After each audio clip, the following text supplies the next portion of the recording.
Ok. Sempre que necessitar. Vou ler de novo, já que começou a gravação.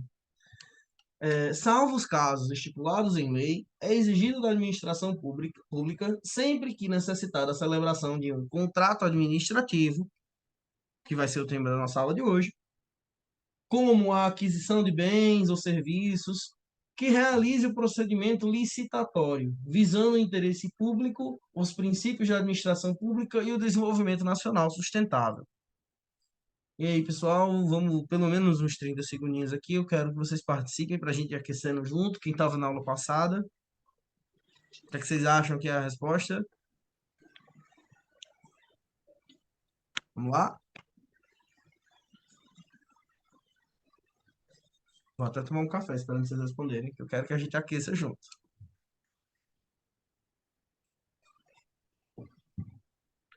Bom, que bom que a gente está aquecendo, né? Que vocês estão frios ainda. Então, essa está correta, né, gente? Essa é a definição de licitação. A licitação é um procedimento preparatório para que haja um contrato administrativo, para que a administração possa contratar, né? A administração pública não pode simplesmente contratar o que ela quer contratar, ela tem que contratar o vencedor da licitação. Tem uma série de princípios, uma série de etapas, como a gente estudou, né? A Lei 14.133/21, que substituiu a antiga Lei de Licitações, extinguiu diversas modalidades licitatórias, entre elas o pregão. Está correta a última, né? Yes. Primeira coisa, vamos pausar aqui. Quem lembra como é o nome que eu dei para a lei anterior das licitações? Consigo riscar aqui o quadro, né? Consigo. A lei anterior é a 8. Nossa, mas está muito feio aqui esse risco, mas vai dar certo. 8666. Essa é a lei anterior. Quem é que lembra como é o nome dessa lei? A gente apelidou, chamou de lei do capeta, né? Tá no 666. O pessoal chamava assim, para lembrar, né? Os concurseiros até antes de 2021 chamavam ela assim. Já a nova lei, que é a nossa lei 14.133, que também é a lei de contratos administrativos, também é a lei que nós vamos estudar hoje, ela tem um outro apelidozinho, né? Eu falei para vocês, alguém lembra? Sem os pirulitos, ninguém quer responder? Na aula presencial com os pirulitos, todo mundo respondeu. Cadê os pirulitos para a gente responder? Lei da mentira, muito bom. Por que que é lei da mentira? Porque ela foi promulgada no dia 1º de abril. E eu vou parar de riscar nosso quadro porque vai ficar uma nojeira. Mas é isso, 1º de abril. Então a gente sabe aqui que houve uma nova lei, né?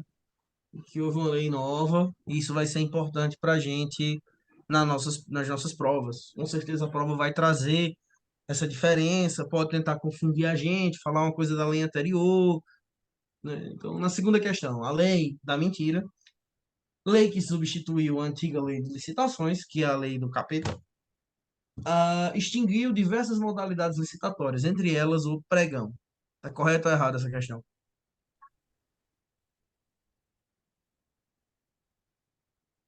Vamos lá?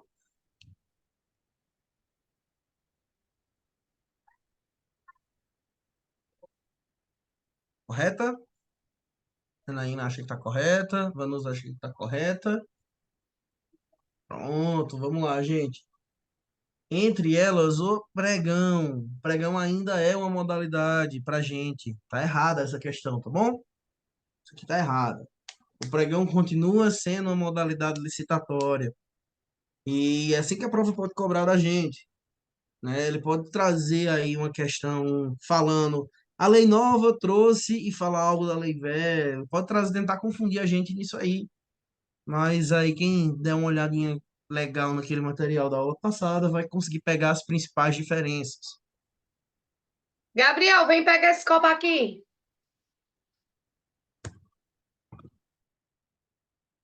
Deixa eu apagar. Eu tô tentando descobrir como é que eu apago aqui, né?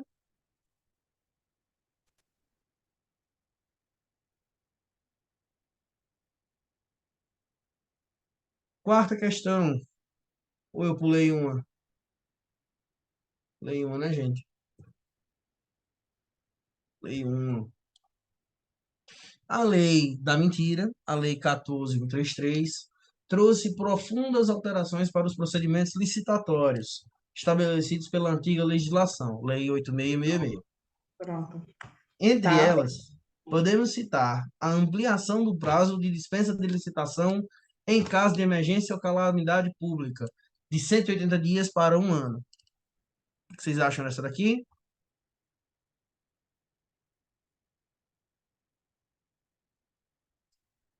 Essa daqui, ó, está correta.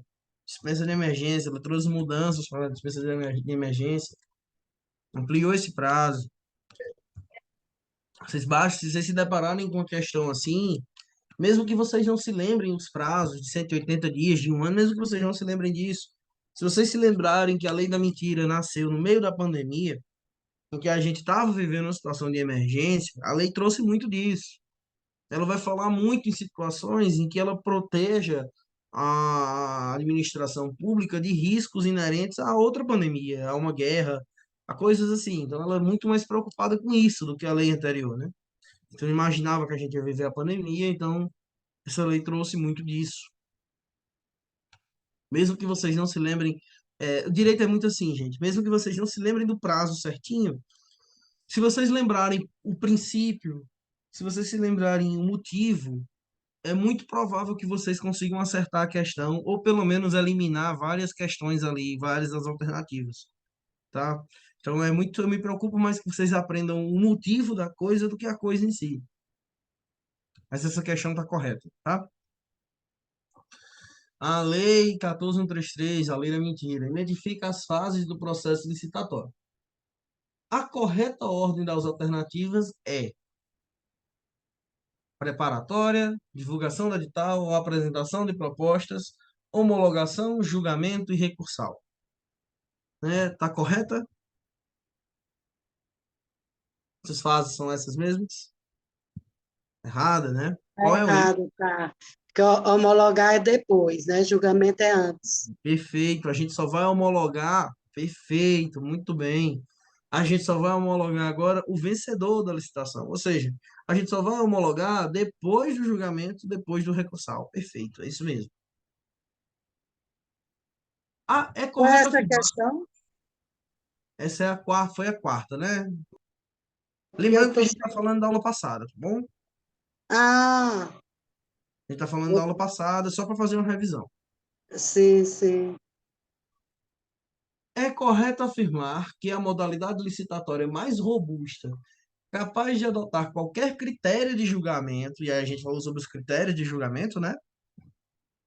Exceto menor preço, sendo indicada para aquisição de bens e serviços de natureza especial e obras de engenharia, é chamada de concorrência. Essa daqui tá como, gente?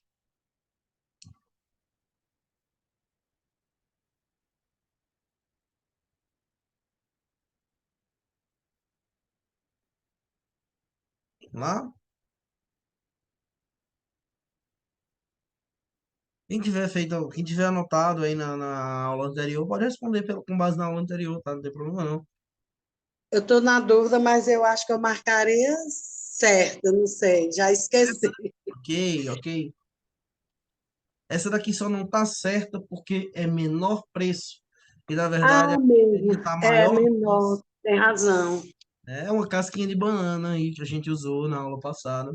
Que a É prova de vocês mesmo, pode fazer essa maldadezinha, menor preço, eu nem me toquei. mas que a gente vai conseguir não cair nessas casquinhas de banana, porque basta ler com atenção e prestar atenção no material das aulas aqui, a gente vai ter trazido tudo que vocês vão precisar. Era bem mesmo, era errado mesmo. Isso, por causa de uma palavra, né? Isso aí derruba qualquer um. A modalidade licitatória é conhecida como diálogo competitivo. Vocês lembram do que é diálogo competitivo? É uma das modalidades, né, que a gente trouxe, né? Procedimento já previsto pela Lei 8.666, possui um procedimento especial indicado para os casos em que outros casos de licitação não seriam aplicáveis. Outra característica importante é que essa modalidade implica em inovações e adaptações de solução de mercado. De novo, essa questão estaria perfeita se não fosse por dizer que já está previsto na Lei 8666. Não. Diálogo competitivo foi criado pela lei nova, uma modalidade nova. Porque essa lei 66 já era antiga, né? Antiga. Exatamente. Então a lei do capeta não tinha diálogo competitivo, né? A nova lei é que tem. Um rol estabelecido para a legislação para casos de inexigibilidade de legislação de licitações é exemplificativo, já que traz casos em que seria inviável a impossibilidade de realizar concorrência entre os licitantes. Está correta ou está errada?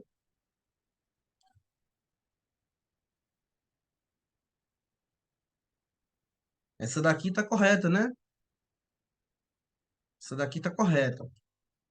É exatamente isso que diz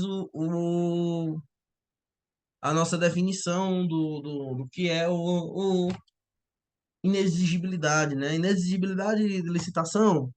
E é comum também que as provas tragam as duas coisas, né? Inexigibilidade e dispensa, que são coisas muito parecidas, e confundam um com o outro, para fazer a gente errar. Mas a gente vai se lembrar sempre que inexigibilidade são casos em que era possível licitar. Perdão, que não dava para licitar, não tem como fazer a licitação, né? Então, por exemplo, são casos em que só tem uma pessoa para concorrer, como é que eu vou fazer uma licitação se só tem um concorrente, né? Tem um monopólio ali.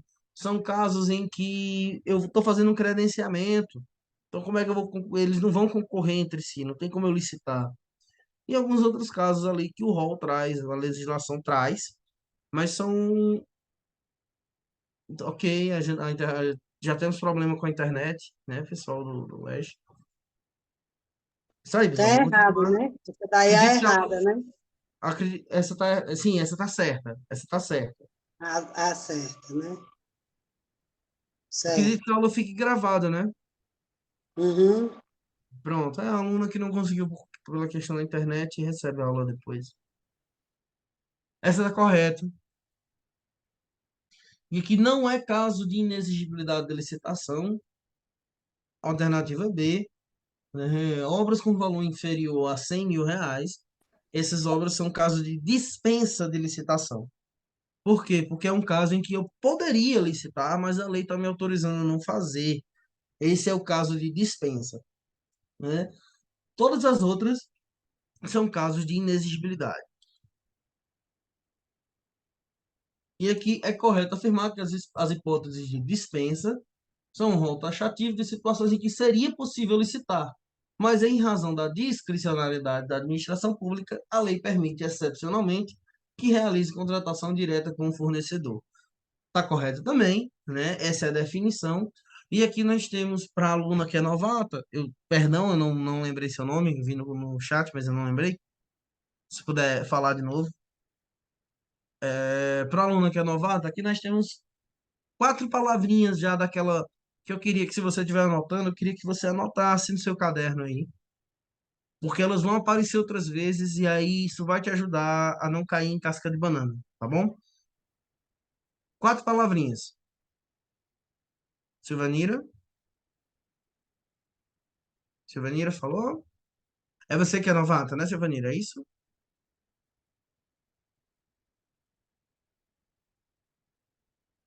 Ah, vamos lá. A da 8 foi a alternativa B. A da 8 foi a alternativa B, tá? Obras com valor inferior a 100.000, porque esse é um dos casos de dispensa. Nayara é a nossa novata, né, Nayara? Nayara, aqui nessa nona questão, a gente vai falar sobre 4 alternativazinhas aqui. Eu vou mandar aqui no chat, tá? E eu quero que vocês, quem estiver fazendo a anotação, já puxa pro cantinho do caderno aí, para aquele nosso dicionáriozinho que a gente está formando, né? A gente começou na aula passada, na aula presencial, a formar o nosso dicionáriozinho de palavras que podem aparecer aí para a gente nas provas. Você também, Cleiciana, já vai pegando aí nossas palavrinhas para o nosso dicionário, que a gente quer descomplicar para vocês. Então, Discricionariedade versus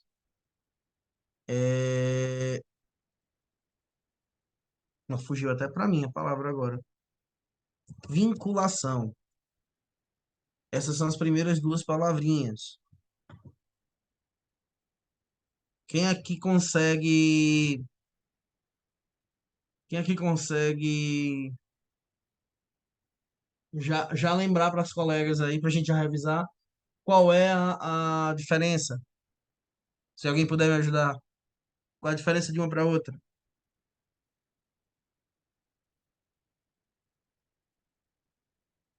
Discricionariedade, as colegas novatas. Os colegas de vocês estão tímidos hoje, tá? Mas eles já aprenderam bem essa diferença. A discricionariedade, ela é quando exige qualquer margem de escolha por parte do administrador, tá?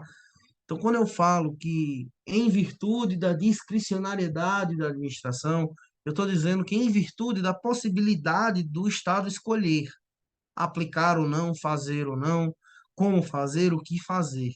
Nesses casos, a gente fala de uma discricionariedade. Quando eu falo em vinculação, eu falo no oposto, eu falo em situações em que o Estado não pode escolher, ele é obrigado a agir. Agir de tal forma, agir de forma A ou B, com critério A ou B, no prazo A, enfim, existe uma vinculação, amarra. Então, quando eu falar que algo é vinculado, significa que ele é amarrado àquela situação, né? A segunda, o segundo e o terceiro e o quarto termo é taxativo versus exemplificativo. Isso também pode aparecer para a gente em algum momento, quando a gente vai falando sobre lei, né? Taxativo significa que ele é marcado a ferro, significa que é aquilo e pronto, né? Então, quando eu digo que o rol é uma forma da lei falar em lista, né? Quando eu digo que o rol das hipóteses de dispensa é um rol taxativo, significa que ele é uma lista fixa. Significa que não tem nada além daquela lista, né? Quando eu digo que ele é um rol exemplificativo, significa que ele é um rol que traz alguns exemplos, mas pode ter outras coisas, né? Eu vou voltar para o que a gente estava fazendo na aula passada, eu vou dar uns exemplos práticos aqui para a gente compreender melhor, tá bom? A gente estava fazendo, na aula passada, a gente estava fazendo uma brincadeirinha com padaria, né? Eu vou seguir por aí. Imagine que você tem uma lista de feira, certo? Você tem uma listinha ali do que você vai comprar nas suas compras ali na sua feira. Essa lista tem sabão, detergente, desinfetante. Ponto. É isso que você vai comprar. Só isso. Essa é uma lista taxativa. Taxativa. Porque você só vai comprar o que está nela. Mas imagine que sua lista tem sabão, detergente, reticências e outras coisas. E o que você foi lembrando, você foi botando. Mas se você vê alguma coisa no supermercado que você precise, você vai pegar, mesmo que não esteja na lista.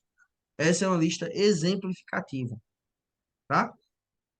E aí, vamos supor que na sua lista esteja dizendo que você vai comprar detergente. Detergente. Mas não diz qual é a marca, não diz se é o de 5 litros, se é o de 2 litros, se é o menor, não diz qual é a embalagem, não diz qual é a marca, não diz nada disso. Só fala que é um detergente. Então existe uma margem para você escolher dentro daquelas opções ali do supermercado. Então eu posso dizer que a sua lista lhe dá discricionariedade, né? Existe uma margem para sua escolha. Mas se na sua lista de compras tiver dizendo a marca do detergente, exatamente o tamanho do detergente vai ser de 5 litros, o tamanho que vai ser, tudo isso, o aroma, se vai ser de limão, se vai ser de pinho, se vai ser. Se tudo isso está estabelecido na sua lista ali, eu digo que sua lista é vinculada. Então, taxativo e exemplificativo, discricionário e vinculado. São 4 termos aí para a gente ir formando aquele nosso dicionário que inclusive alguma aluna me pediu na aula passada para a gente ir fazendo e eu achei uma ótima ideia, então a gente vai fazendo isso juntos, tá? Não vou lembrar o nome da aluna porque eu sou muito ruim com o nome, mas é isso. Estamos aquecidos? Podemos começar a aula de verdade? Vou esperar vocês confirmarem. Professor, coloca o gabarito, por favor. O gabarito é esse aqui, ó. Mas lembrando que essa aqui é o simulado da aula passada, tá? Quem estava na aula passada já tem esse gabarito. Ah, no caso é uma revisão, é isso, né? E isso é só uma revisão, Ah, beleza. beleza? Ok. Então vamos lá.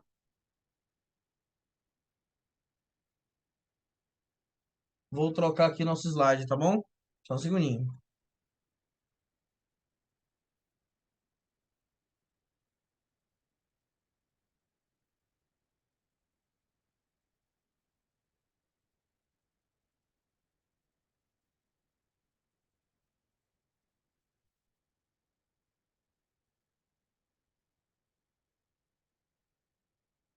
Então, nossa aula hoje, pessoal, todos vendo a tela?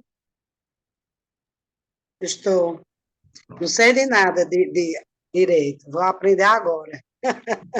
Para mim é novidade, professor. Boa noite, cheguei Toda aula, atrasada. Nália fala isso e sempre participa da aula, Nália. Você está Mas é querendo para brincar. aprender, porque eu não sei, é para aprender. Eu solto aí o que vem na cabeça, que eu não Ah, entendo, mas aí é eu isso. pergunto.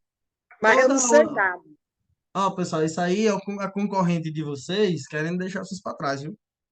Ela disse que não sabe e tá aí estudando. Toda aula ela participa, toda aula ela me ajuda aqui.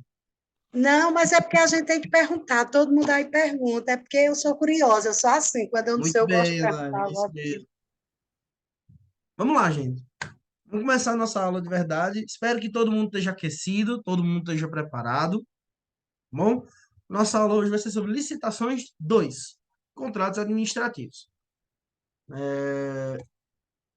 Já me apresentei, né? Contratos administrativos. Vamos lá. Conceito. Tudo no direito a gente começa pelo conceito. Tudo. Tudo no direito você começa estudando conceito.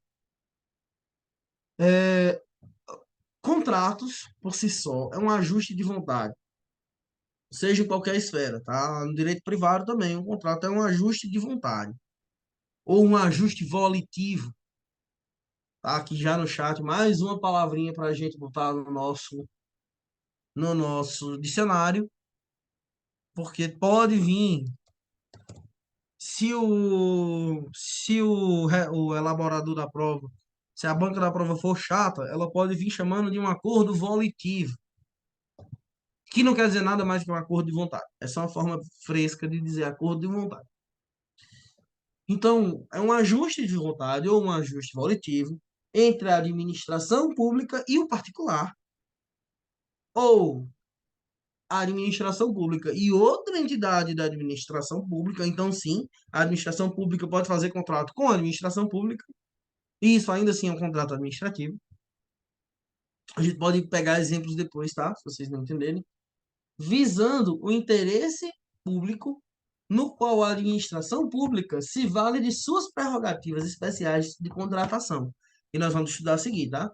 Também chamadas de cláusulas exorbitantes. Bom? Cláusulas exorbitantes. Tá ok? É, Aqui a gente tem alguns pontozinhos antes da gente sair do conceito. Que é importante a gente entender o que significa ser um contrato administrativo. O primeiro ponto é a bilateralidade, né? Quem estava na aula de atos administrativos vai se lembrar que eu falei que uma característica do ato administrativo é a unilateralidade, né? Mesmo quando eu falo em contratos bilaterais ou em situações bilaterais, e o ato em si, ele é sempre unilateral, porque a administração sempre atua só, né? Ela está sempre fazendo algo só. Quem assina é a administração. Já um contrato, ele é bilateral, eu tenho uma participação ali de outra figura, de outra pessoa, né? Que seria o contratado, ou o contratante, seria a pessoa que está do outro lado daquela negociação. Isso fica claro? Todo contrato envolve duas pessoas ou mais. Fica claro? Seria, no caso, um exemplo, podia ser o Estado contratando uma professora que não fosse do quadro, não é? Na verdade, é porque quando a gente fala em servidores, ele tem uma lei própria. Ele não vai entrar nessa categoria. Não, mas não é, Seria. não é, não é no servidor, né? No caso, uma repartição pública contratar uma pessoa física. Seria isso? Não. Seria a repartição pública contratar uma empresa de terceirizados, por exemplo. Ah, entendi, para trabalhar, entender a empresa Exato. terceirizada. Ah, entendi, para trabalhar para o Estado. Então, seria pública, administração pública com a particular. Isso. Em Ah, geral, sim. entendi. Em geral, sim. Então, por Aí é exemplo, bilateral por isso, porque são duas repartições, uma empresa e... isso, são sempre dois polos, né? São sempre duas pessoas. Pessoas que eu quero dizer pessoas jurídicas, tá? Eu sei, pessoas jurídicas, não físicas, Então jurídicas. tem a pessoa da administração e a pessoa do particular. Ou a Ah, pessoa da administração e do outro lado outra pessoa da administração. Pode acontecer. Pode acontecer. Por exemplo, a federação pode fazer um contrato com a Caixa. É é, possível. E são duas entidades da administração. da administração pública. A Caixa é uma Entendi. empresa pública e a administração pública é a administração pública direta. Então pode Certo. acontecer. Mas, em geral, você ter sempre essas duas figuras, administração particular. Sempre esses Particular. dois lados. Geralmente, Entendi. esses contratos eles vão acontecer, Anália, para eles vão acontecer ali para que a administração esteja adquirindo um bem, contratando um serviço, algo do gênero. É sempre nessa situação assim, certo? Você tem que pensar em contrato administrativo como uma continuação da licitação. Sempre que há uma licitação, ou quase sempre que há uma licitação, vai haver um contrato administrativo. Sempre que há um contrato administrativo, houve uma licitação ou houve um caso de dispensa ou inexigibilidade. Então, tem sempre essa relação, tá? Tanto que a gente está dizendo aqui que as duas são a mesma matéria, são só. As duas estão dentro da mesma lei, inclusive. São matérias muito próximas ali. Então, pense dessa forma. Segundo ponto, a gente fala que ele é um contrato de adesão. Ele é um contrato adesivo. O que é que isso significa, dizer que ele é um contrato adesivo?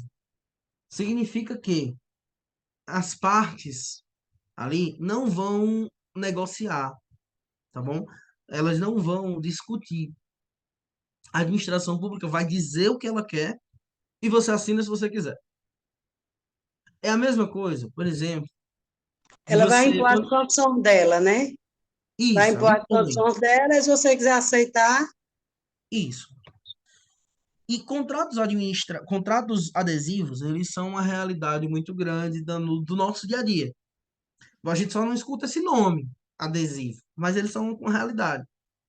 Quando você vai instalar a sua internet, você não negocia com a pessoa, com o provedor, geralmente, né? Empresas grandes, pelo menos. Você não negocia com o provedor. Ele lhe diz qual é o preço, quais são os pacotes, você assina se você quiser. Em geral, é isso, né? Quando você vai comprar, assinar Netflix, quando você vai assinar o Netflix, você não negocia com o Netflix. Você não pode dizer para o Netflix, ó, eu assino, mas eu quero um filme tal que não está no catálogo de você. Não pode fazer isso. Ou você assina o contrato deles, ou você não assina. Não é assim? Eu tô errado? É assim, né, é pessoal? verdade. É verdade. A gente chama isso de contratos adesivos ou contratos de adesão. São contratos que ou você adere ou você não adere. Não tem margem para mudar o contrato. Ele é isso, tá Eles ok? põem as condições dele, né? E Isso. a gente analisa. Contrato administrativo ele tem essa característica de ser um contrato de adesão. E ele é predominantemente de direito público. Predominantemente se vale das regras de direito administrativo. Por que predominantemente e não 100%? Porque existem ali regrazinhas de direito privado. Por exemplo, a palavra contrato de adesão vem do direito privado, né? Então, nós temos ali uma figura de 80% direito público e 20% direito privado dentro de um contrato administrativo. Então, como é que a prova pode trazer isso aqui? Um contrato administrativo é exclusivamente direito público. Está errado. Se falar exclusivamente, está errado. É predominantemente, é principalmente, tá? Direito público. Mas não é 100%. Tá ok? Todo mundo entendeu o conceito? Podemos avançar? Entendi. Podemos avançar, pessoal? Alguma Professor, dúvida? Se repete tiverem para dúvida, mim, por vão me interrompendo, favor. tá? Tá me Para não ficar ouvindo? muito longe para voltar depois. Professor, Alô? Alguém falou? falei. Repete para mim, por favor, essa bilateralidade. Bilateralidade, tá ok. Bilateralidade significa que existem dois polos, né? Quando a gente falou sobre o contrato, sobre o ato administrativo, eu não sei se você estava na aula de ato administrativo, mas quando a gente falou em ato administrativo, a gente Eu falou perdi em a unilateralidade, pergunta. porque significa que a administração ela age sozinha. Ela não precisa, na maior parte das vezes, de outra parte para agir. Ela simplesmente age. Mesmo em alguns casos que ela depende de alguma manifestação do particular, mas quem pode agir é ela. Já no contrato é uma bilateralidade. A administração não pode firmar um contrato com sua empresa se você quiser, se você não quiser, se você não participar de uma licitação, se você não assinar o contrato. Ela não pode firmar esse ato, esse contrato com você. Essa é a diferença. Então, por exemplo, Certo. tem uma colega, eu sou muito ruim com nomes, como eu já disse, tá? Peço perdão de novo. Sim. Mas tem uma colega que trabalha, que tem um restaurante, né? Que tem uma pastelaria. Eu não lembro o nome da pessoa, mas tem um colega que eu sei que tem. Keila. Pronto. Não existe a possibilidade da administração pública contratar a colega para fornecer pastel se ela não aceitar, Sim. entendeu?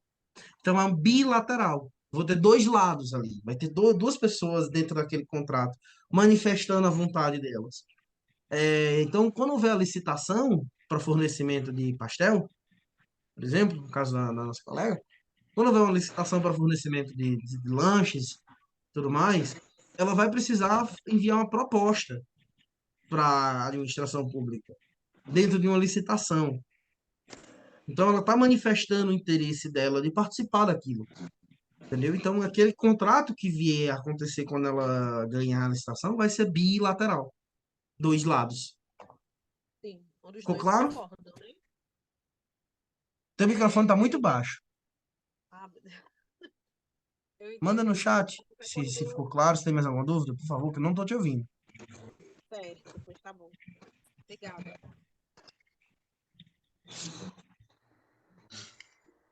Ok, ok. Vou seguir então, tá? Qualquer coisa é só me interromper. Tô aqui para explicar.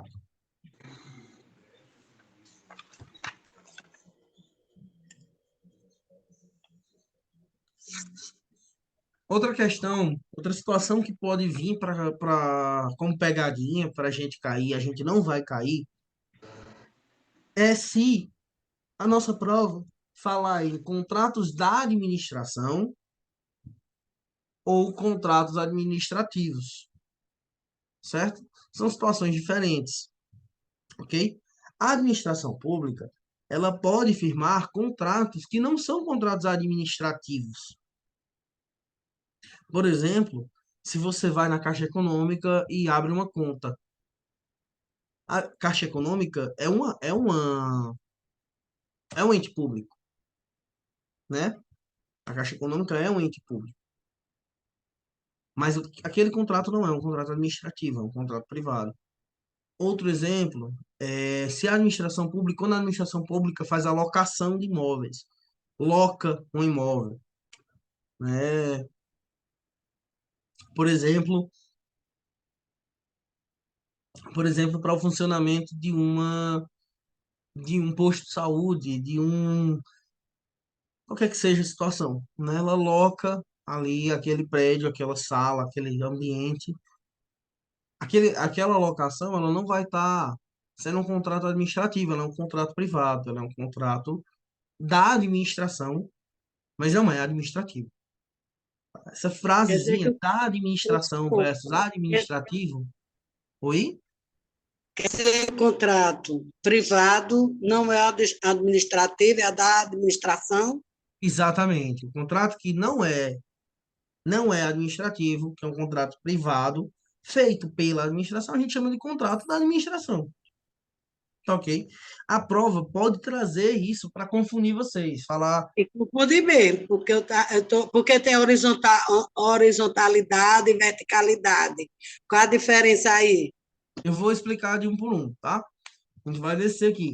Mas Tá eu bom. preciso que vocês entendam esse nome. Da administração é uma coisa, administrativo é outra.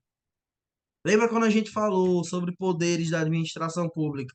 Que a gente falou em poder de polícias versus polícia, na nossa aula de domingo. Vocês lembram quando a gente falou isso?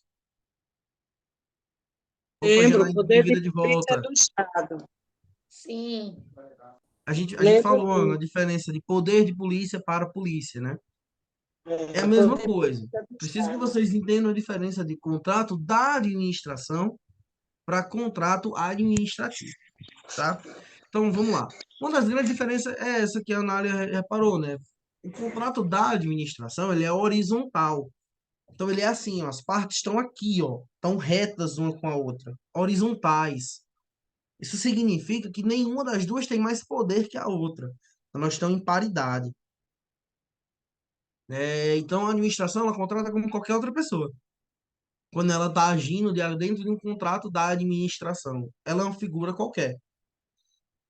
Ou pelo menos é para si. Já na verticalidade, a administração está assim, ó, tá bem acima do administrador, do administrado, né, da outra parte.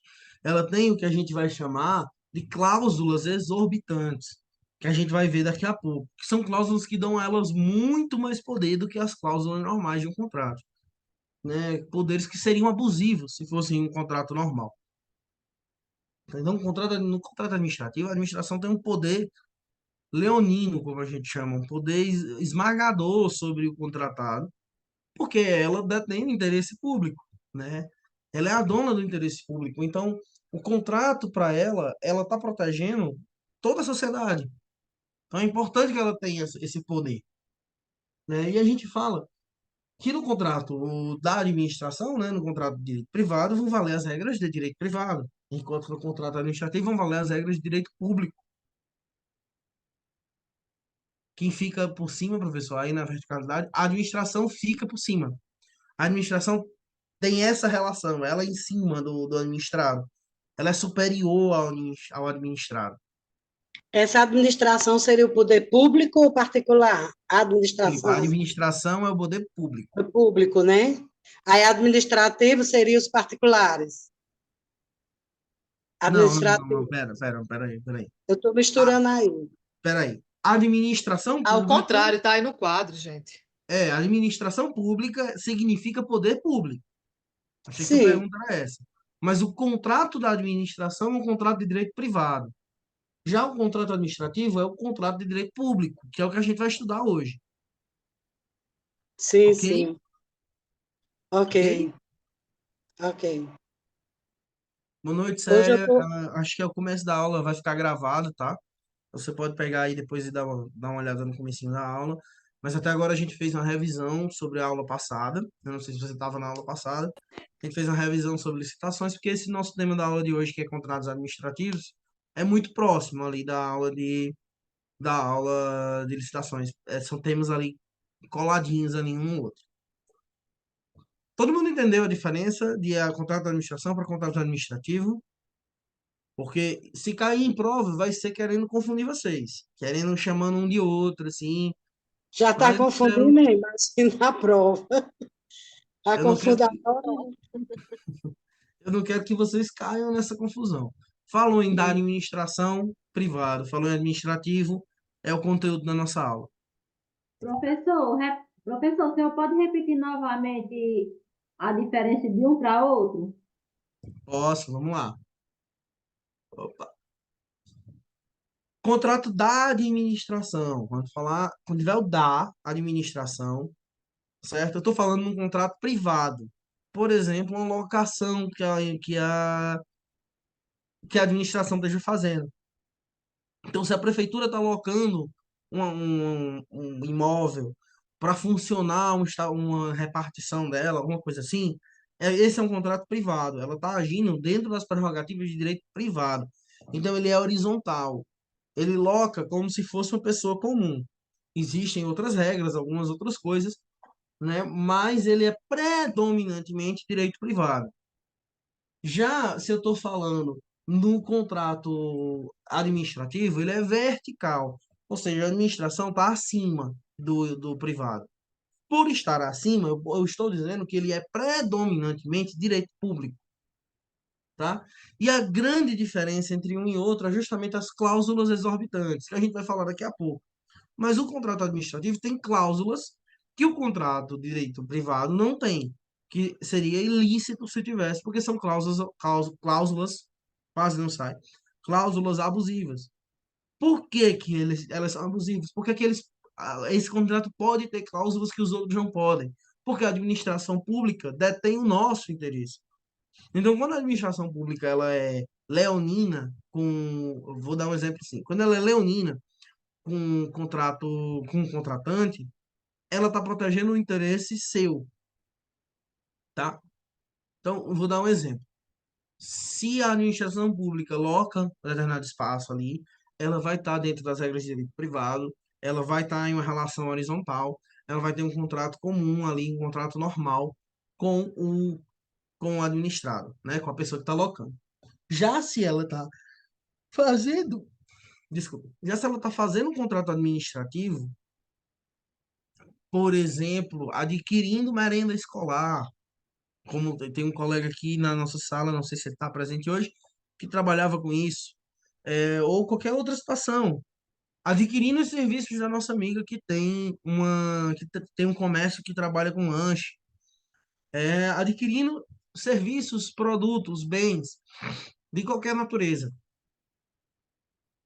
E como administração, e ela está se valendo das prerrogativas dela, das cláusulas exorbitantes, que a gente vai discutir assim que a gente passar o próximo slide, se ela está se valendo disso, se ela está sendo vertical, se ela está sendo mais poderosa do que contratada, se ela está se posicionando dessa maneira superior, né, se valendo das prerrogativas de direito público, você está diante de um contrato administrativo.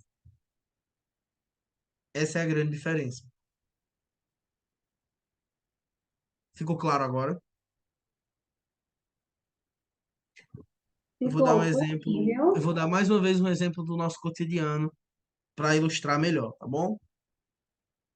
Num contrato da administração, imagine duas pessoas, dois amigos fazendo um contrato, certo? Dois amigos pedindo um favor um para o outro, né? Então eles discutem entre eles, duas pessoas em pé de igualdade, discutem uns entre os outros, estabelecem a relação entre eles, estabelecem as obrigações e os deveres de cada um, né? E fecham um negócio e aquele negócio é cumprido. Estamos diante de um contrato da administração, horizontalidade. Agora, se eu estou diante de uma figura, e eu vou voltar para aquele exemplo que a gente deu na aula passada, para que a gente siga com aquele raciocínio. Se é um contrato de uma mãe com um filho, se uma mãe manda um filho fazer algo, se um pai manda um filho fazer algo, é uma ordem direta. Não existe margem, não existe ou existe muito pouca margem de negociação. Há uma verticalidade. É mais ou menos isso. Não seria um contrato não oficial. Os dois contratos são oficiais, tá? Os dois são formais. Não é oficial a palavra, é formal. Os dois são assinados da mesma forma. A diferença é que um é horizontal, o outro é vertical. Ainda não está conseguindo entender esse conceito, Amanda? Se não tiver, eu vou pensar em outra forma de explicar. Não tem problema. Ok. Então eu vou seguir, tá, gente? Entendi, entendi. Eu vou seguir, qualquer coisa a gente volta, tá bom? Aqui eu trouxe algumas características fundamentais dos contratos administrativos, tá bom? Algumas características importantes. Primeira, formalismo moderado. O que é que isso significa? Significa que o contrato prevê uma forma específica para que ele seja feito, geralmente uma forma escrita, tá? Por que é que eu trouxe esse artigo da lei? Esse artigo aí, ele vai trazer, se vocês quiserem ler também a lei aí, irem acompanhando a aula junto com a lei, eu recomendo, inclusive, quem conseguir já abrir a lei 14.133, vários momentos eu vou falar de algum artigo, tá? Nesse artigo 95, ele vai trazer possibilidades de exceção para o formalismo, situações em que aquele contrato pode ser outra forma de documentação que não um contrato administrativo expresso, né? Então, vai haver lá as exceções. Não preciso se preocupar com isso, eu só estou trazendo o artigo caso vocês queiram acompanhar. Eles são comutativos. O que é que isso significa que eles são comutativos? Significa que eles vão trazer obrigações para ambas as partes. Eles vão trazer ônus para ambas as partes. Ele vai ter e bônus para ambas as partes. Ambos vão lucrar de alguma maneira. Geralmente a administração quer um bem e o particular quer vender o bem, quer o dinheiro, né? Então ele é comutativo, os dois ganham, os dois lucram, né? Onerosidade significa que há um pagamento. Eles são financeiros, né? Existe um ônus também além do bônus ali.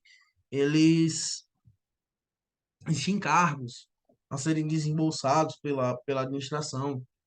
Ele é um contrato de adesão, como nós já falamos lá atrás, eu trouxe aqui de novo para essa palavra fixar. Ele é um contrato de adesão, ou seja, não tem margem ali no contrato administrativo para estar negociando. Ele é vertical, ele vem direto ali. Então ele já está pronto, eu vou só assinar ou não assinar. Ele é personalíssimo. O que é que significa? Se a minha empresa ganhou a licitação, quem tem que prestar o serviço é a minha empresa.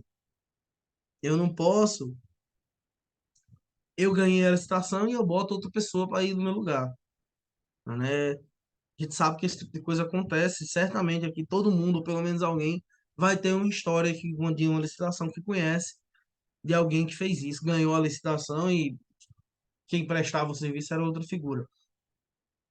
Eu acho que no nosso Brasil a gente conhece muitos casos assim, né? Mas isso não é para acontecer, isso é legal.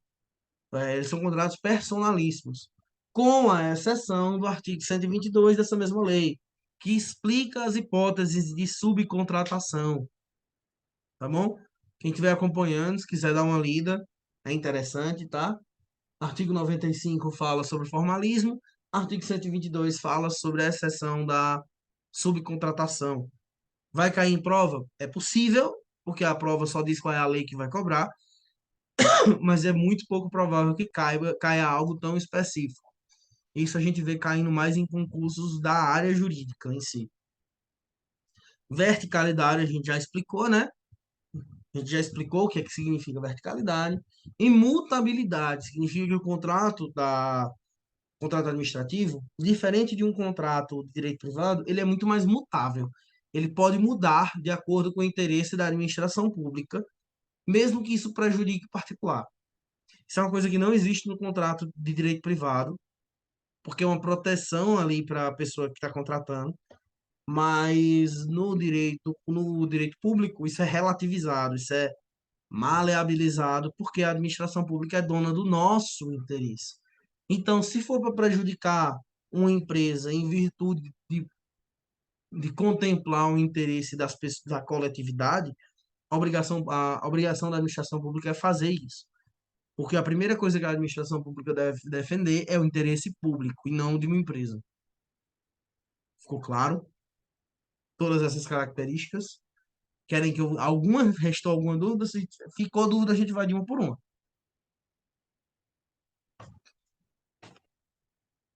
Vamos lá, pessoal? Professor, se o senhor puder repetir, eu agradeço.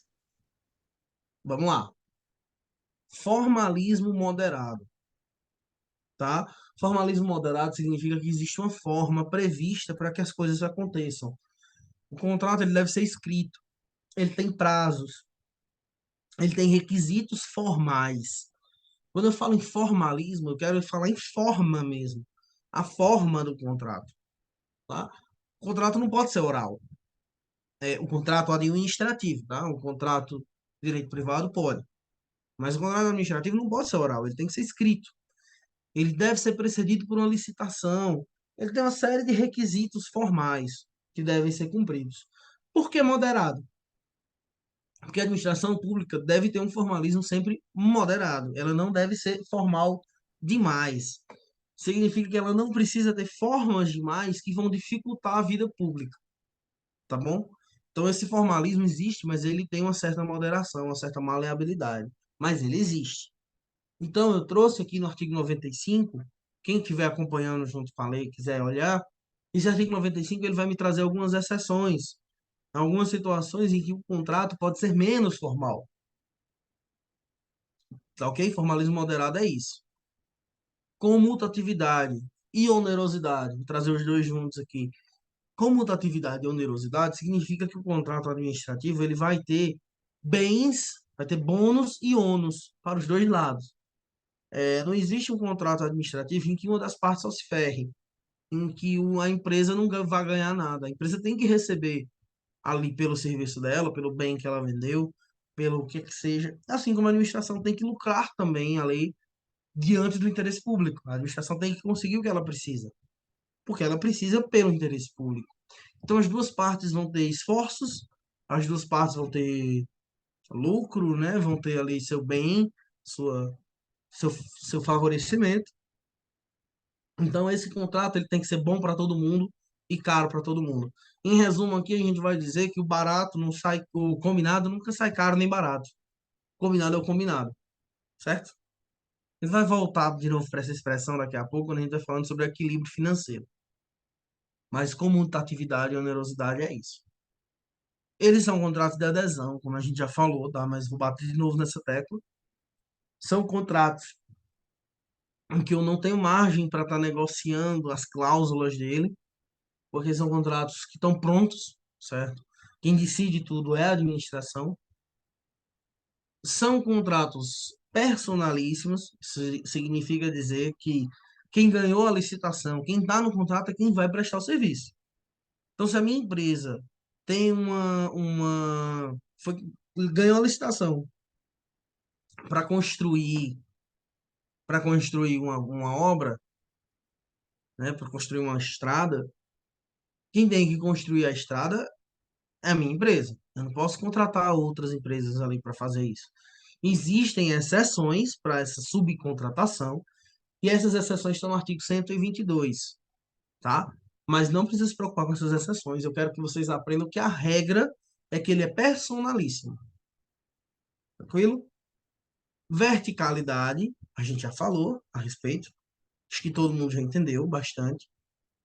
Mutabilidade significa que a administração pode mudar esse contrato de acordo com o interesse público. E aí a gente vai ver isso um pouco melhor quando a gente falar sobre cláusulas.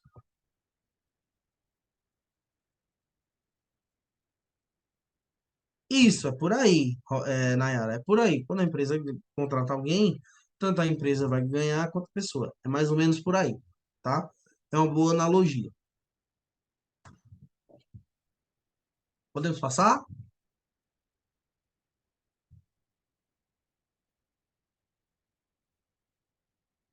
Se ninguém tiver nenhuma dúvida, eu Sim, vou passar. professor, obrigada. Estamos aqui para isso. Tranquilo, viu? Professor, essa tal de mutabilidade, Hum, você pode repetir, por favor? posso. Mutabilidade, porque assim, eu deixei anotado no quadro da outra aula duas palavrinhas que a gente não vai utilizar aqui em geral. Deixa eu ver se eu consigo escrever para vocês aqui. Duas expressõezinhas, tá? Que são dois princípios contratuais do direito privado.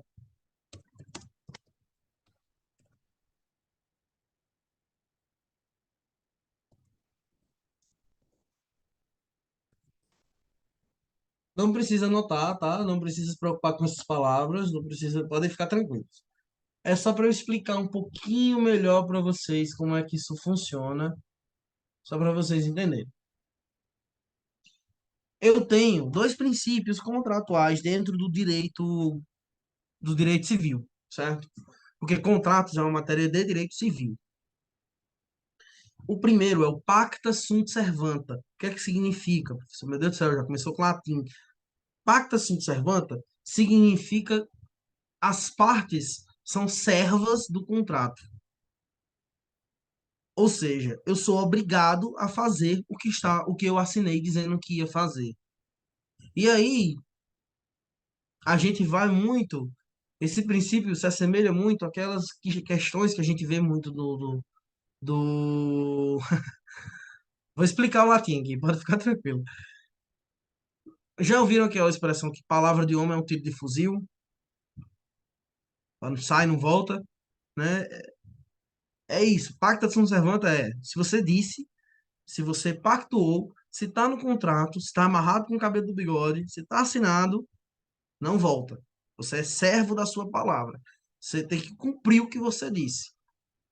Pacta sunt servanda.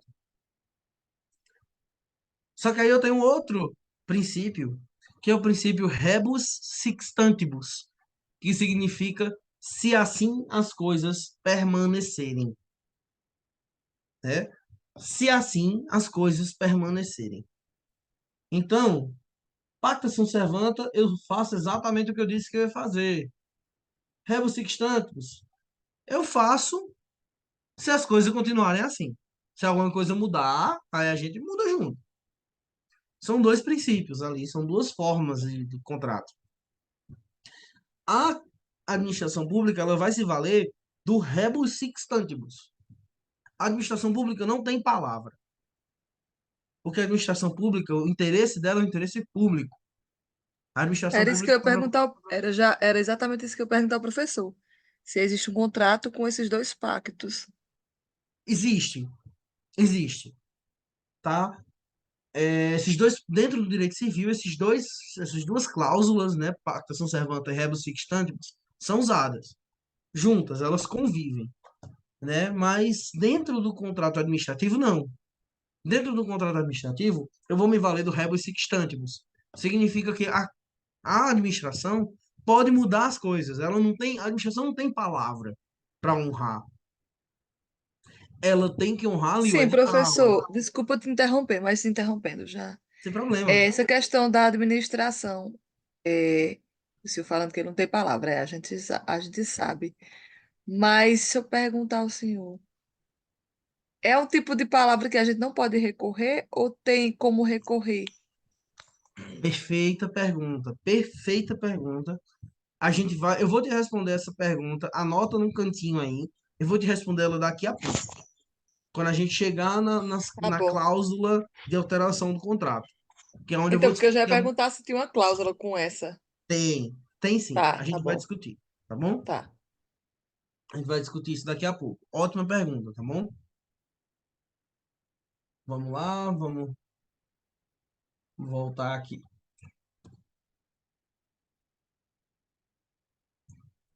Cláusulas exorbitantes dos contratos administrativos. Agora sim. Vocês querem, estão perguntando aqui no chat se vai haver intervalo. Vocês querem fazer um intervalozinho? Eu acho que se for haver intervalo, é bom que seja nesse momento, mas assim, não mais de 10 minutos, tá, gente? A gente tem que correr com a aula hoje, tá bom? Explica Vou dar, só isso vou, aí, né? vou dar até 8h20, tá bom? 8h20 eu tô voltando. Então, deixa o professor entrar com essas cláusulas quando voltar, para não. Exato, exato. Vamos de Tá, agora até né? 8h20. 8h20 a gente volta. Pronto. Tá ótimo.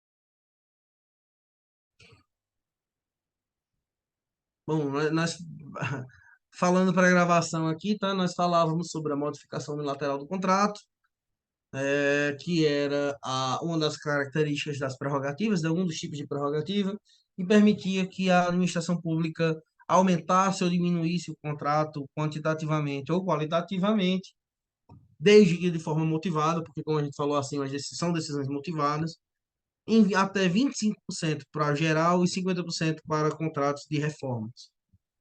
Aplicação de sanções, e aqui a gente tem sanções, é outra palavrinha para o nosso dicionário de direito administrativo, tá? Que a gente não vai errar a questão por esquecer de palavras. Sanções significam punições, tá? Punições.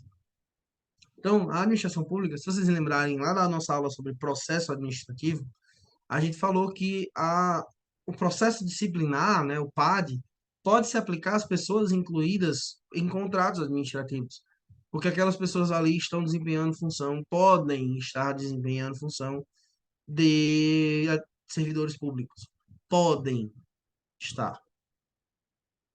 Então, as sanções que a administração pública pode aplicar aos seus contratados são a advertência, multa, impedimento de licitar ou contratar e declaração de inidoneidade.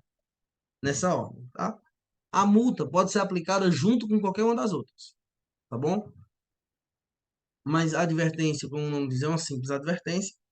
A multa também é intuitivo, né, gente? A gente sabe o que é uma multa.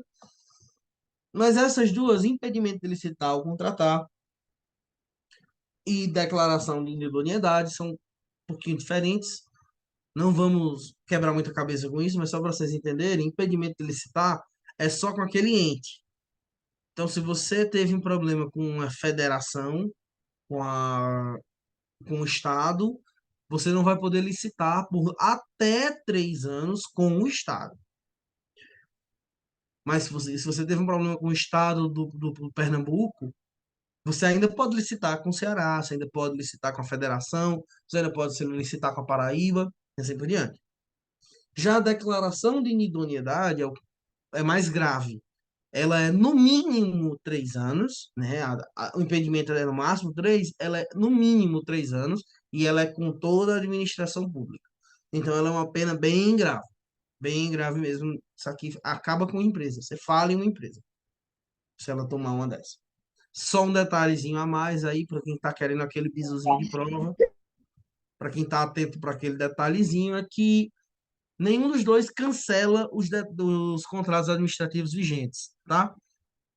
Então, se uma empresa tem 10 contratos administrativos, em um deles teve uma declaração de inidoneidade, que é a pena mais grave, ela não perde os outros 9. Ela continua com eles, ela só não vai poder ganhar a licitação de novo por no mínimo 3 anos. Beleza? Podemos passar? E a aplicação de sanção também é uma característica exclusiva dos contratos administrativos, né? Se eu contrato com você, eu não posso lhe dar uma punição desse tipo. Eu não tenho poder para lhe dar uma punição disso. Entre contratos entre particulares, né? A terceira. Eu tô dando uma corridinha aqui, tá, gente? Porque a gente vai ter. Tem muito conteúdo ainda para cobrir. A terceira é a ocupação temporária. Ela pode acontecer quando houver risco da prestação de serviços essenciais ou para cautelar. Mais uma palavra para nosso dicionário. Quem está fazendo as anotações do dicionário, hein, gente? Muito importante. Acautelar uma apuração administrativa, o que é que isso significa? Significa proteger uma apuração administrativa, garantir que ela vai poder acontecer. Quando for para garantir um desses dois efeitos, ou os dois, a administração pública pode ocupar temporariamente aquela empresa privada ali, aquele particular, inclusive os funcionários dela. Então, pode tomar conta, chegar e tomar conta. Vou dar um exemplo prático. Não chegou a acontecer isso, tá? Mas poderia ter acontecido com essa ocupação temporária. Acho que vocês acompanharam a Enel em São Paulo, a Enel em São Paulo. Não sei se vocês falam Enel ou Enel, todo mundo fala diferente. A empresa de energia, né? Teve uma questão com quedas muito graves de energia lá, e as pessoas ficaram muito tempo sem energia elétrica. E houve, inclusive, apuração de processo administrativo para saber por que que tinha acontecido isso, enfim. Nesse caso, a administração pública poderia ter, o Estado de São Paulo, no caso, poderia ter tomado conta da Enel, entrado dentro da Enel para garantir que ia haver energia elétrica. Poderia ter, tá? Não chegou a acontecer isso. Pelo menos não que eu saiba. Mas poderia ter tomado conta da Enel, inclusive dos funcionários, para garantir que não ia parar a energia elétrica. Porque, por exemplo, se você pensar em um serviço hospitalar, se parar, é um serviço essencial, se parar, pessoas vão morrer, né? Então, precisa garantir que aquilo vai funcionar. Então, a administração pública pode entrar ali, tomar de conta e administrar aquilo ali enquanto não resolve, né? Então, funciona dessa forma. Também é uma cláusula excepcional, né? Também é uma cláusula exorbitante. É uma cláusula que não existe em contratos privados. Imagina isso se você contrata a minha empresa para fazer um serviço para você, eu não faço, você vai e toma conta da minha empresa. Não existe isso entre particulares, né? É uma questão da administração pública. A exigência de garantias. Quem está acompanhando com a legislação, quiser dar uma lida, é muito interessante aqui para quem quiser dar uma lida no artigo 96 da lei, né? Ele vai trazer as opções de garantia e situações em que as garantias são exigidas, inclusive, mas em geral é uma opção. E, em geral, quem escolhe o modo de garantia a ser ofertada é o contratado, tá? É o particular. No caso, a pessoa, né, que vai Isso. ser Em geral, quem contratada, a escolhe empresa. é ele, tá? Certo. Podem haver Sim. exceções, mas quem escolhe em geral é ele. Para saber mais detalhes sobre os modos de garantia, o que é que cada um funciona, vocês podem dar uma lida nesse artigo, tá? Eu não vou entrar agora porque envolve temas de direito financeiro, que aí a gente perderia muito tempo de aula para discutir. Mas em geral são calção, seguro garantia e fiança bancária. São esses três modos aí de garantia, principalmente, né? É, E o detalhe importante aqui, a escolha do modo é do contratado, né? Do particular. E aqui o quinto é a restrição à exceção do contrato não cumprido. Vamos lá, o que é o contrato não cumprido, tá? Vamos tentar entender. O contrato não cumprido, ele é uma regra do direito privado. Ele é uma violação daquele princípio do pacta sunt servanda que a gente falou, né? Quando uma das partes não obedecer o contrato, a outra não é obrigada a obedecer. Então, se a gente contrata, você não me paga, eu não vou te fornecer o serviço se você não está me pagando. Se você parar de pagar sua internet vai ser cortada. E assim por diante, né? No caso da administração pública, ela tem uma proteção ela tem uma restrição. Não dá para a pessoa simplesmente cancelar o contrato com a administração pública porque não recebeu, né? A administração pública tem essas prerrogativazinhas, sabe? Não é que isso seja para sempre, não é que não existe um limite. Vai já haver o limite. Mas ela tem uma tolerância maior. Inclusive, se alguém puder dar uma olhada, ler em voz alta aí a lei, esse artigo específico, o artigo 137, parágrafo 2º, inciso 4º da Lei 14.133. Tem um colega que eu sei que acompanha a aula com o Vadimeco. Se puder dar uma lida para a gente. Eu não tenho, não, aqui.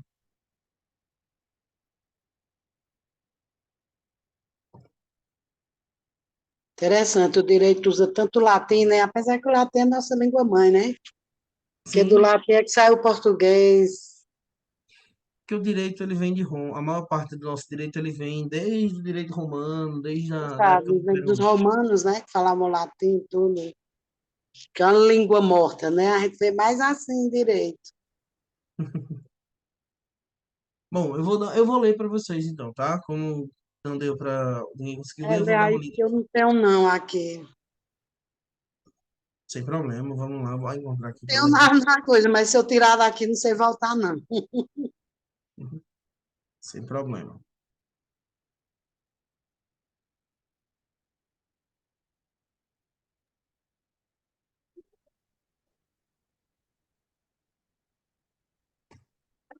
Só um segundinho, estou procurando aqui também, que estava em outro artigo. Posso ler, Professor, eu professor? encontrei aqui na internet. Perfeito. Ah, Encontrou? não, vai, colega, pode ler, vá, por favor. Não, pode ler, Cássia. Pode ler. Bom, Não, segundo a gata, lê jurisprudência, aí, só assim eu não apurar a vista. bom, eu vou ler para vocês, tá? O artigo 187, ele vai falar sobre os motivos de rescisão. Sobre os motivos de rescisão. Já o parágrafo segundo, parágrafo é esse símbolozinho aí com esses dois S's, tá bom? O parágrafo segundo, ele vai falar sobre as hipóteses de rescisão do contratado, né? Das hipóteses de rescisão do administrado, né? E esse inciso quarto, ele vai falar sobre o atraso. Então, atraso superior a 2 meses, contados da emissão da nota fiscal, dos pagamentos e das parcelas dos pagamentos devidos pela administração por despesas de obras, serviços ou fornecimentos. O que é que isso significa? Significa que eu só posso rescindir meu contrato com a administração pública se ela não me pagar por mais de 2 meses. Eu preciso aguentar 2 meses prestando serviço para a administração pública. Eu preciso aguentar 2 meses ainda. Se fosse um contrato privado, eu poderia rescindir quase que imediatamente, né, de acordo ali com as previsões do contrato. Na administração pública, eu sou obrigado a aguentar pelo menos 2 meses, tá? Então, essa é uma cláusula também exorbitante da administração pública, um poder, uma prerrogativa da administração pública ali em relação a isso. Ficou claro? Foi sim. A administração pública tem muitos poderes, né? Bastante. A última é a rescisão unilateral. O que que significa? Que a administração pública pode romper o contrato. Ah, professor, quando ela quiser? Não. Tem critérios legais que a gente vai estudar isso daqui a pouco, tá? A gente chega nisso. Mas a administração pública pode romper o contrato. O particular, não. Né? O contratado não pode romper o contrato com a administração. Ele precisa de Pra outras cá, se formas tiver de uma, romper. professor, se eu tiver uma empresa, né, tem um contrato com a administração pública, eu não posso romper aquele contrato, re- res- restringir o contrato na hora que eu quiser? Não. Só quem pode fazer Tem isso que é a ter um administração. motivo, é? Não, Qual, só quem como pode. poderia fazer? A gente vai estudar isso daqui a pouco, mas só para te adiantar a tua resposta. Você precisaria ou que a administração pública concordasse em fazer, ou você precisaria da autorização de um juiz. Nossa, e Então, tudo. por exemplo, se a administração pública não concordar em romper o contrato, você entrar na justiça, pode demorar anos até que o juiz te dê autorização. E enquanto não te der, você é obrigado a continuar prestando serviço. Nossa, sei que era Isso é uma mais fácil. regalia. Isso é uma Sei que... regalia da administração pública. Pois é, tem muita regalia, o poder é grande. Mas é porque a administração pública, sempre que você pensar dessa forma, se lembre que é porque a administração pública ela é representante do interesse, do seu interesse, do interesse público. Exato, Pelo menos é para ser, né? representa a população, né? Aí ela... Sem É isso problema. A aí. aula fica gravada, o pessoal que precisa, tem uma colega informando que vai precisar sair, a aula fica gravada, é só vocês pegarem a aula depois. 2 pontos rapidinhos, tá? Para a gente tentar entender. A gente já falou sobre isso quando falou sobre licitação, né? Matriz de alocação de risco.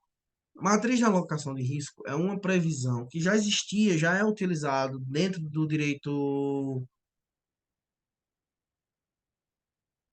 É uma previsão que já existe, de uma situação que a gente já fazia dentro do direito. Embolei tudo aqui, gente. A matriz de risco é uma coisa que já é utilizada no direito privado, já era utilizada pelas empresas, dentro dos contratos empresariais normais, tá? Mas agora existe a previsão legal para que seja utilizado dentro do direito administrativo também. A matriz de risco, ela nada mais é do que um documento que vai prever situações que poderão gerar algum tipo de risco dentro do contrato e como a administração pública vai lidar com aqueles riscos, né? Então, por exemplo, se eu tenho um contrato com a administração pública que depende da importação de peças, né? E aí, nesse contrato ali, eu prevejo que, olha, se as peças ficarem muito caras, acima de 50, tiver um aumento acima de 50% do valor, a gente vai rever o preço por tal índice. Então, é uma previsão dentro do contrato de o que fazer diante de situações de risco, certo? É assim, a matriz de risco é nada mais que isso, é muito um documento muito simples, tá? É uma ideia muito simples. É uma matriz, é um documento que vai prever os possíveis riscos do contrato e como a administração vai lidar com aqueles contratos, com aqueles riscos, como ela vai se posicionar diante daquilo, de quem é o risco. Inclusive, a matriz de risco, ela é uma ferramenta de transparência dentro do contrato, certo? Porque ela vai dizer para o contratado em quais situações o contrato pode ficar mais caro para ele, em quais situações ele pode se prejudicar. Então, sabendo disso, ele já vai colocar dentro do preço dele, da proposta dele, todas essas questões. Porque, de novo, a gente volta para aquela questão, né? O combinado não sai caro, o combinado é justo. Então, aqui você estabelece, dá transparência para aquele contrato, de que ninguém está enganando ninguém. Você já deixa muito claro ali todas as possibilidades. É um documento muito bom, é uma situação muito boa, uma previsão muito boa da administração pública. Não sabemos ainda se a administração pública vai seguir bem esse documento, se vai ter competência para utilizar da forma correta, mas uma licitação bem feita vai trazer sim esse documento, isso é muito positivo. Já o equilíbrio econômico-financeiro, ele é um princípio ali que está por trás da matriz. Ele significa garantir que as coisas, a gente volta para aquela mesma questão, eu vou escrever de novo. E de novo, vocês não precisam anotar, vocês não precisam se preocupar com isso, mas só para vocês se lembrarem, de volta para o rebus sic stantibus, de volta para aquele princípio do se assim as coisas permanecerem. A gente volta para a ideia do ninguém sair prejudicado. Então, se eu estou dizendo para a administração pública que eu consigo vender esse fone de ouvido para ela por um valor X, mas esse fone de ouvido, por algum motivo, ficou muito caro e eu vou me prejudicar vendendo por esse valor X, eu posso estar diante de uma situação em que há um problema no equilíbrio financeiro econômico. Eu posso estar diante disso. Não quer dizer que eu vou estar. Então, por exemplo, se eu disse que venderia o meu produto pelo valor X, mas depois eu descobri que meu preço está baixo, que eu podia ter cobrado mais, alguma coisa assim, problema meu. Problema meu. Agora, se eu estou diante, vou dar um exemplo prático, alguns exemplos práticos, tá?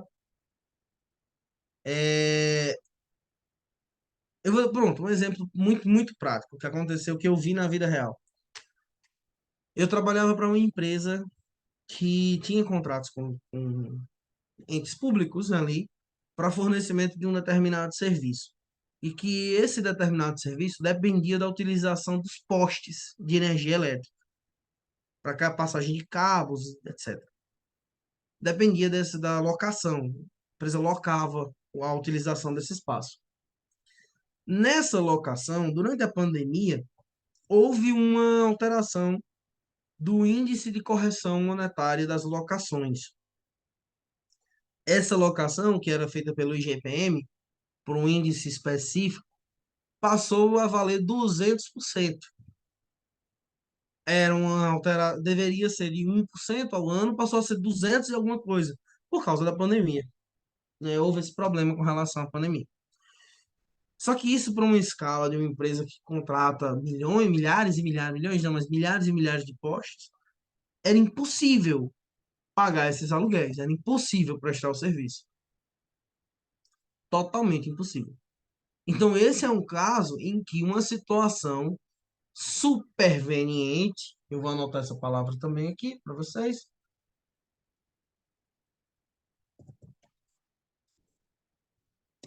Eita. E um fato superveniente alterou a minha relação contratual de maneira que eu não poderia cumprir o que eu tinha prometido, mas eu não tive culpa disso. Eu não tinha como prever aquilo. Não tinha como. E aí eu estava diante de uma situação de desequilíbrio contratual. Então, nesse caso, os contratos foram renegociados, foram rediscutidos, porque eu estava diante de uma outra situação. Tá ok? Então, basicamente, o que acontecia na época é que você tinha que. Opa, volta, volta. Você tinha que, nessas situações antes, é, pedir à administração para rediscutir seu contrato com você. É isso que você tinha que fazer. Hoje, você pode prever dentro da matriz de risco situações que, se acontecerem, já vai ter a resposta. Você não vai precisar de um processo para decidir aquilo, porque já tem a resposta. Vão haver outras que não vão estar na matriz, aí a gente aplica essa rediscussão do contrato com base no equilíbrio econômico e financeiro. Mas a matriz ela é um objeto que veio ali para dar transparência, facilidade a toda essa discussão de risco aí dentro de um contrato. Beleza? Bacana, essa matriz é boa mesmo, viu? Bastante. Legal. Facilita muito. Porque você vai já saber o que você vai assinar, né? Sim. Sim, muito bem.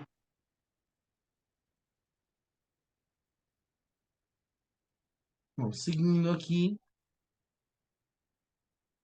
estamos pertinho do fim, tá, gente? Nós vamos ter as possibilidades de vigência do contrato. Aqui eu vou pedir que vocês tentem acompanhar junto com a lei, tá? Ou que, se vocês não estiverem acompanhando junto com a lei, quando vocês pegarem esse material dessa aula para rever, e aí o pessoal que está vendo a aula gravada também, tá? Quando vocês pegarem a aula para rever, para estudar na véspera do concurso ali, pertinho do concurso, na véspera não, espero que vocês não estejam estudando na véspera, hein? Mas pertinho ali do concurso, chegando mais perto, quando a gente tiver nosso edital, se vocês estiverem reestudando esse conteúdo, eu quero que vocês estejam acompanhando essa parte junto com a lei, tá bom? Porque a gente vai só pincelar aqui, porque isso é letra de lei, é só ler. Não tem muita doutrina a respeito, não é tão complexo. Mas nós temos esses seguintes prazos aqui possíveis para duração de um contrato administrativo. A regra é que ele seja de acordo com o edital. Então, se o edital vai dizer que é de 1 ano, 2 anos, 3 anos, 4 anos, o edital vai ter essa previsão. Sendo que, esse foi o nosso item 7.1, tá? Nosso item 7.2, se o edital prevê que ele vai ter mais de 1 ano, eu vou ter que ter previsão desse contrato, desse gasto, desse crédito orçamentário, dentro do plano plurianual, que é uma temática de direito financeiro, tá? Mas dentro do meu plano plurianual de gastos, eu vou ter que ter a previsão desse gasto. Então, como o plano plurianual são de 4 anos, eu tenho que a regra do contrato administrativo é no máximo 4 anos, porque eu tenho que ter a previsão desse gasto. E aí eu vou para o item 3, que já passa a ser uma exceção. São os contratos de duração de 5 anos. Esses contratos, aí eu tenho a previsão dele no artigo 106, tá? Da lei. 106. Vamos acompanhando. Esses contratos de Professor, 5 professor, esses edital durante, falo aí, 5 anos, como é que eu não entendi? Porque o edital, eu não entendi isso aí, esse Tá, vamos primeiro. lá. A primeira possibilidade, a mais comum, é que o contrato ele tenha vigência de 1 a 4 anos, de acordo com o edital.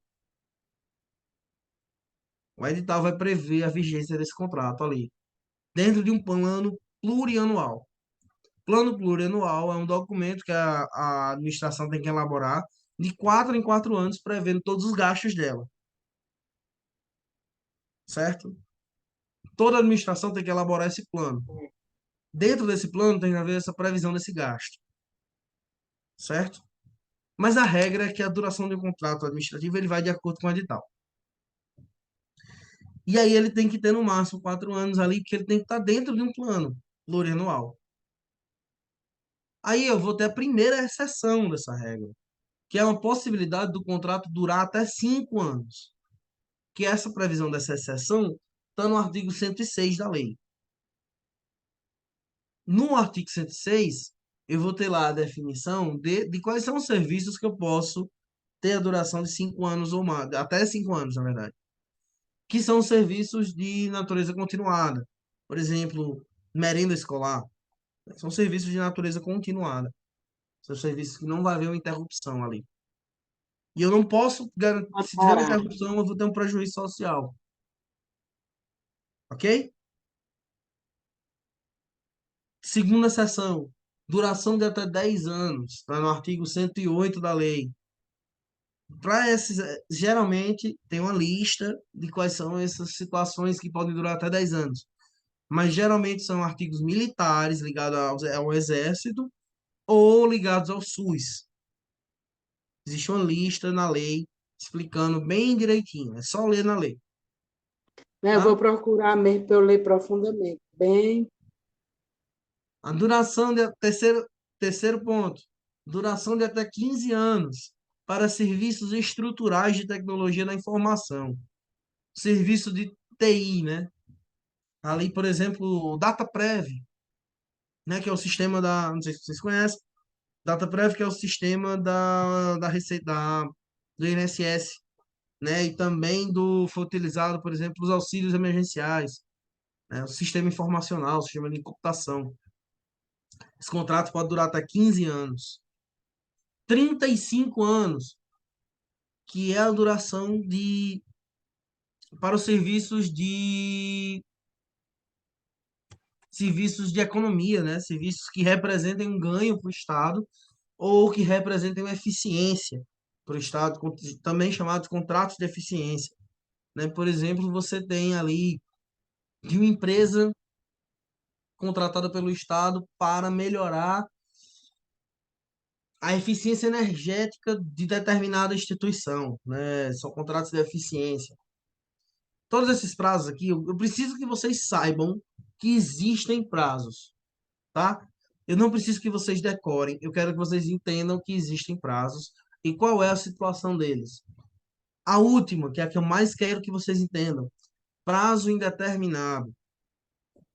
Prazo indeterminado.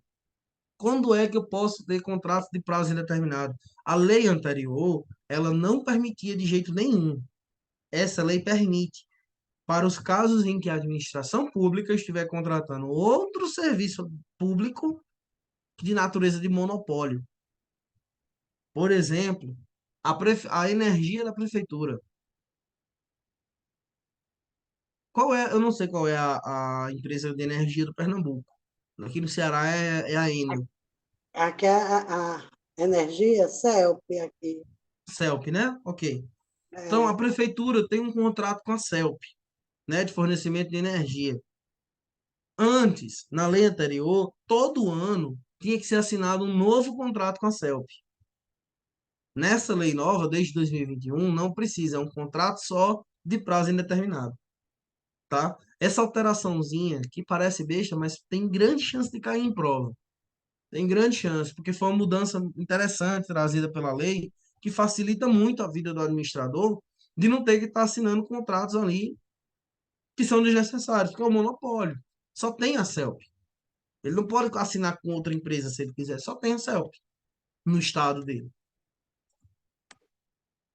para todo ano estar, né? Fazendo o mesmo contrato, a indeterminada aí vai até quando quiserem. Vamos lá, pessoal, estamos quase, hein? Estamos quase.